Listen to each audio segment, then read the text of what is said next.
All right, so this is like a frequently asked questions video.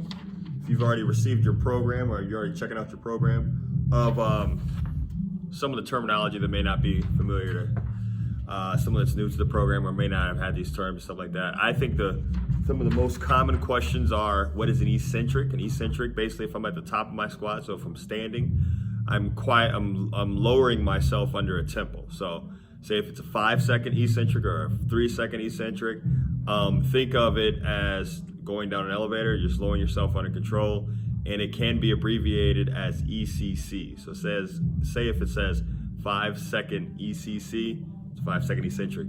And the second thing that, as far as the tempos, as far as movements goes, it's an isometric, in which, say if I'm taking a squat, for example, I'm standing at the top, I lower myself and I'd pause for however many seconds that's designated there. So say if it says 3-second ISO, that means 3-second isolation, in which I would get down there, I'd pause there for 3 seconds, then I would return back through my rest of my lift. That same thing can apply with bench press. Say from bench pressing, I bring it right above my chest, pause there, 1, 2, 3, and pop it up like so. Those things can be paired. So say if it's a tempo bench press, it can be paired a 5-second eccentric, so I'd lower under 5 seconds. I'd pause there for, say if it's 3 seconds, pause there for 3 seconds, then press through. So it's meant for tempos. And another thing that's something for clarification. Say if I'm just taking this program here, get close enough that everybody can see there.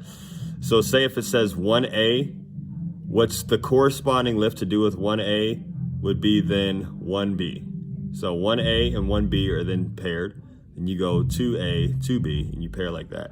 So looking ahead, you can look through the programs. It's like, well, I just see exercises straight down. What's the best way that I should be going about? Should I do one at a time? Think of it as pairing. So number pairing followed by whatever the corresponding letter is. So 1A, and then you find 1B, and if there's a 1C, 1A, 1B, 1C, do all those together. So what we consider a superset.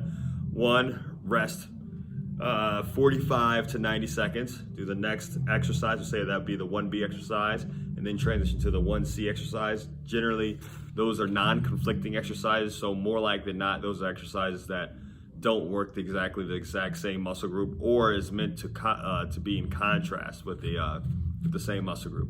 So when you're looking at it, 1A, 1B, 1C, then you move on to the second part, which would be 2A, 2B, or whatever, and then it goes 3A, 3B. That's how you're going to work all the way down the script. I'm pretty sure that will cover mainly almost all programs. If not, I'll put that video in whatever section from there.